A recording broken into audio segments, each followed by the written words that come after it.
What is up, guys? Back with another video, Beckham all over, and this is one of the most exciting set reviews today. And I'm like, okay, this set, one of my favorite sets of all time. This, and the Going Merry are my top two sets ever. Okay, let's just get into the builds. We'll go from smallest to largest. And here we have Sora's little flyer thing. It's very basic, not the greatest. It's a good inclusion so that they can all be like in air and doing stuff. But it's mid. Like, I'm not the biggest fan. Glad they included it. Didn't need it though.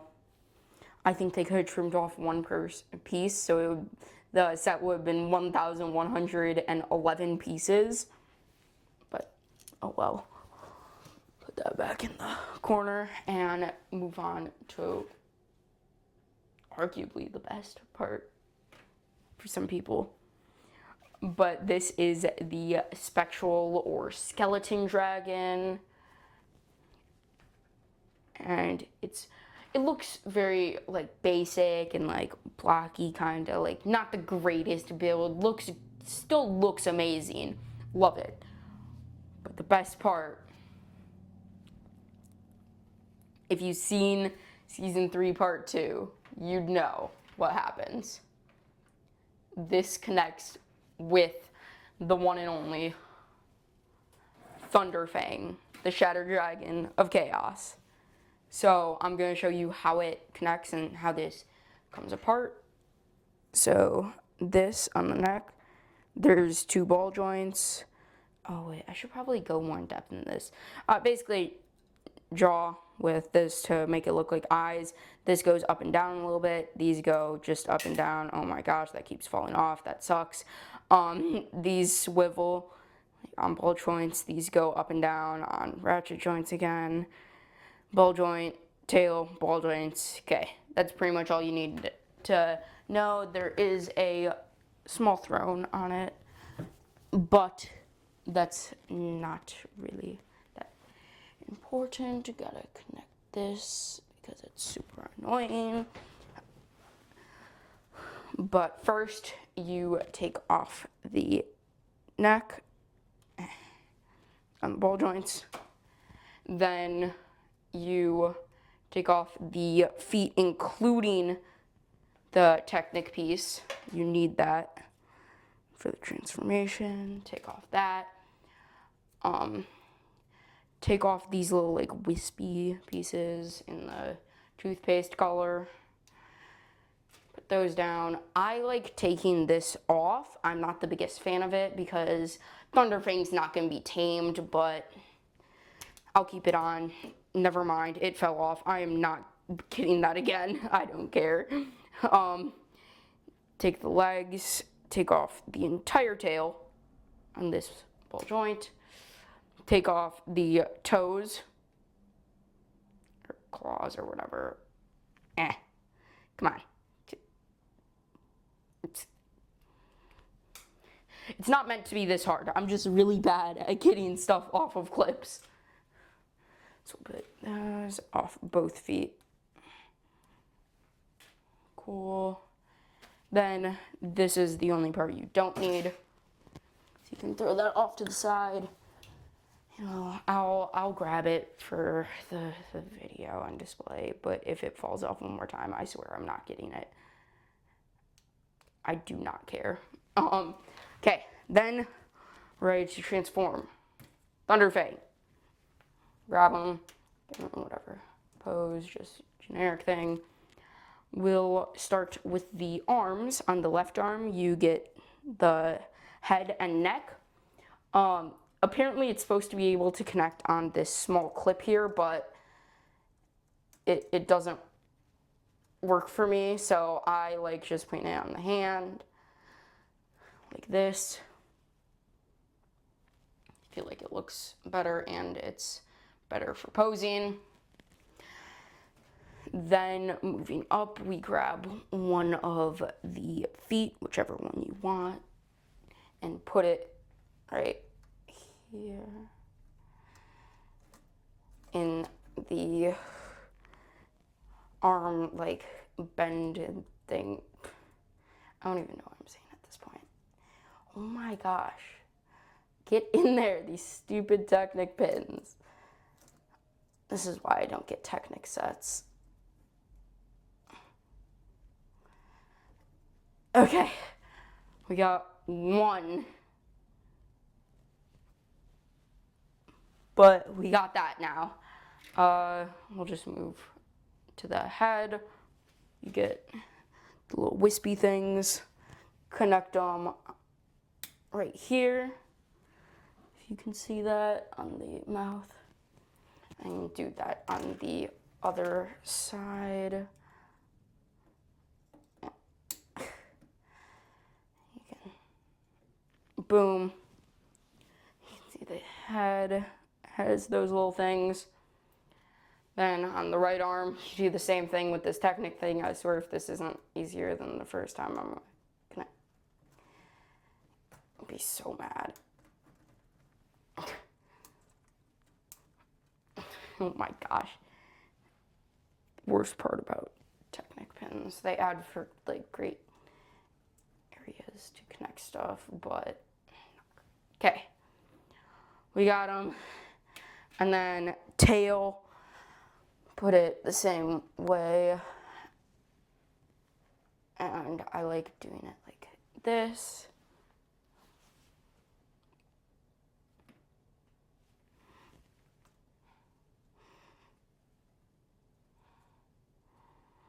Okay.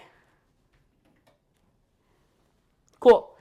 Then we go to his back.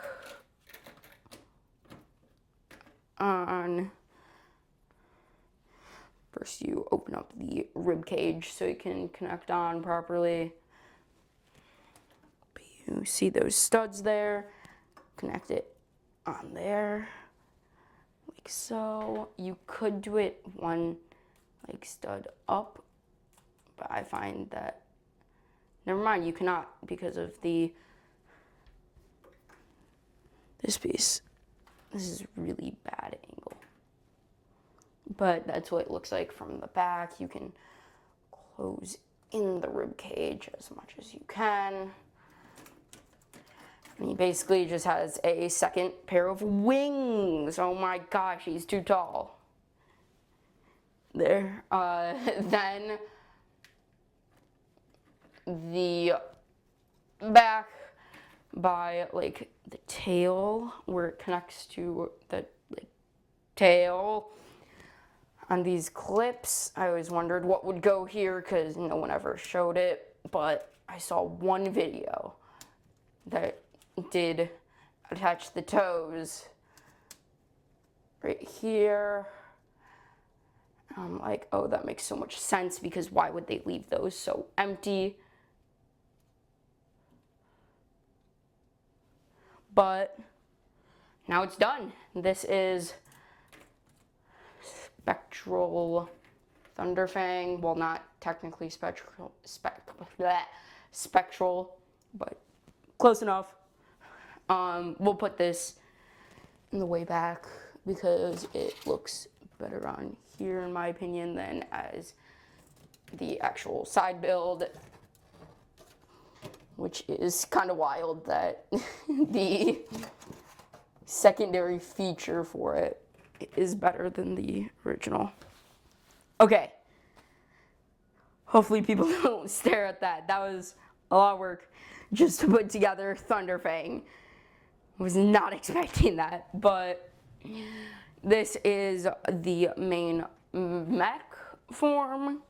As you in the name, it's called a Jetmech. I'll show you that in a second. But this build is phenomenal. The torso being right there looks great. I'm gonna actually grab Lloyd to put him in here so you can see what that looks like while I show off this. Just boom, capsule. Yeah,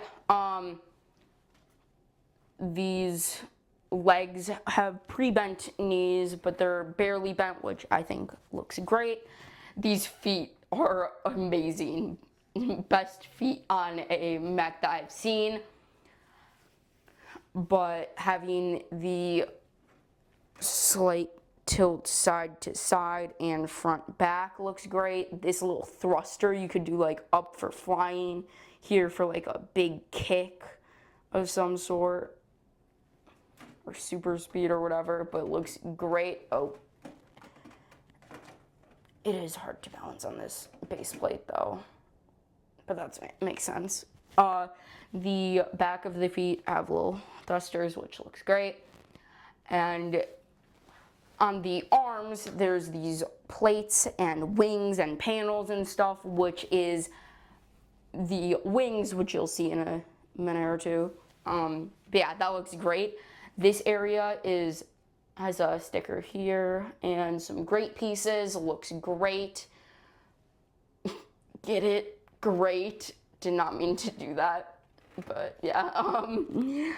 The arms are decent. Only thing I don't like is I can't like angle them that much on the shoulder, but the elbows being on full ball joints make up for that easily. And it's the same on the other arm. And yeah, and then there's the head. Can you see that? Okay, there's a head that looks good, I guess.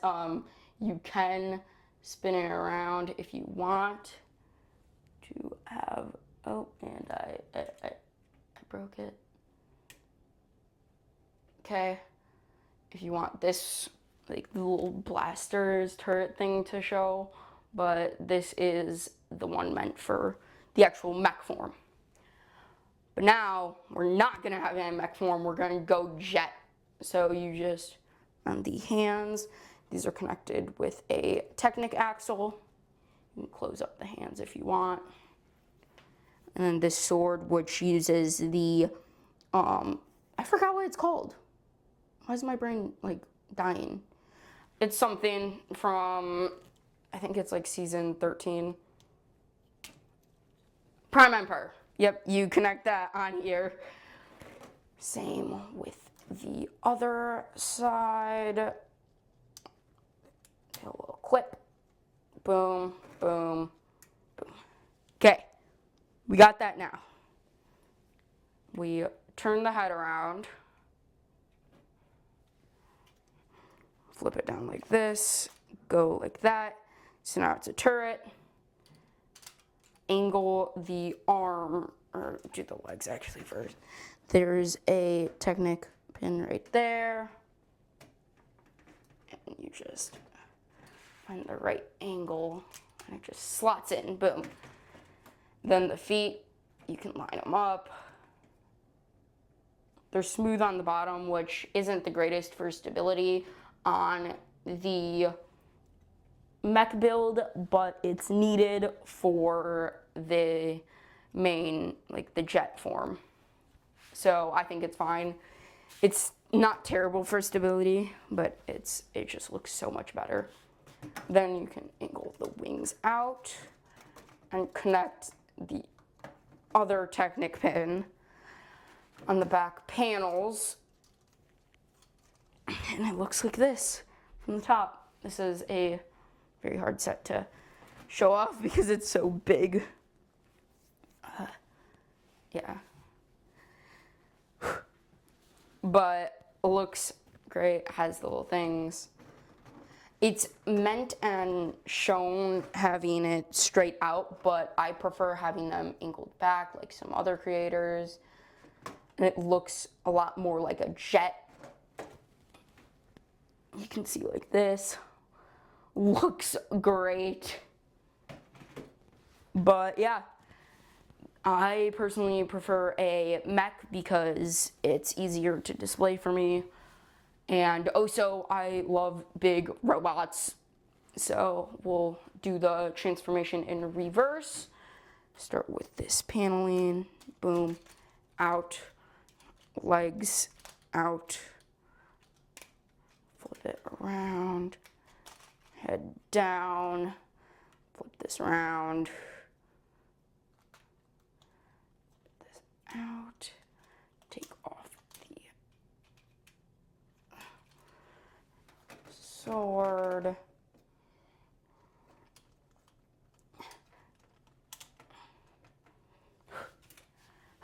Okay, then we attach this, close it up,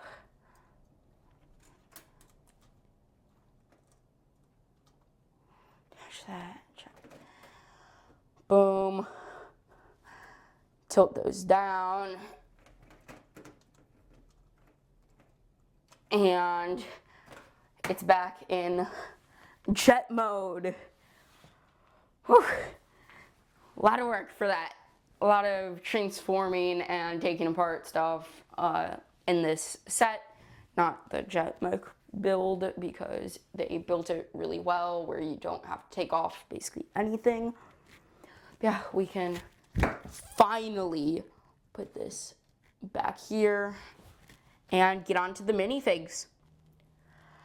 So there are a lot of amazing minifigures in this set. One of the best minifigure selections in the wave, in my opinion. Some would argue other sets, but I personally love this. So we'll start with the least exciting and go to the most exciting, in my opinion, obviously. So they got the generic Spectral Draconian Warrior with the ghost tail, long horns, gray handle. But yeah, great detail on this figure. One of my favorite villain factions of all time. Besides the Kandrai Warriors, season 4 was peak. But then we'll move on to Sora. Sora comes with a spectral lantern with a spectral, or the prismatic blade mixed into it. Looks great. I don't really like the little like sprinkle thingies, but it's all right. And he has double face, mad face for some reason. Doesn't have the power eyes, and the happy one does. But yeah, this armor, one of my favorite armor sets of all time. Looks amazing. Uses the 2 sword things on the back, and the dragon and bamboo look phenomenal. Then we got Lloyd, and it's his Jetmech, so yeah, obviously he would be in here. But I love it because of the dark red and lime green, and yeah, these suits look phenomenal. Got the reveal blade, which you can use on these flags right here. Both of them are the same. If they can focus, you can see like a monster and then the Thunderfang logo when you put it over. Makes great features with it. Pretty fun to play with, but not the best. Then we'll go with the leader of the Draconians, tier. This one, I'm actually happy with this tier, unlike the last one, which was Longhorns, which now they all have, so they couldn't just do that. But now he has a white helmet, which looks great with white horns, a dragon back thing, gray armor, instead of everyone else's normal armor, like the dark blue. So yeah, this also has the legs, which I love way more. Love the printing, love the transparent blue, and that Thunderfang logo in the front, like middle of their chest, is amazing. This has the same face, though, as the other ones, which is the energy blast, which I like having for tier because I think of him as more powerful, and the face that was on the previous Dragonian, which is just angry face. Weapon is also great, just a little staff with an axe head and sword at the back, or at the top. Then we got Kerr of the Forbidden Five, which looks amazing. Probably my favorite minifigure of all time. Like, maybe not of all time. Love the colors, love the theming, love everything about it. But yeah. And in the back, she has a little hair. The golden letters on things look great on the little bandages. They use the new Forbidden Five hat piece, and this unique weapon, which looks kind of like a scythe almost with a sword. The printing on this is amazing. We'll put it back on there. Okay, this set. Let's talk about getting it. If you have the money, it's $110 where I'm from, US. For that price, it's amazing. I would also suggest if you have Thunderfang already, it's an instant buy. Instantly get it as soon as possible. It wasn't in stock at my store, so I had to get it on Amazon. But love it. Amazing build, amazing features and everything. Figures, amazing. 2 exclusives, Tyr and Kerr. Just get it if you have the money. I get it if you don't because it's expensive. Lego is very expensive. But yeah, I'd suggest this set. I got it. So yeah, see you guys in the next video. Bye.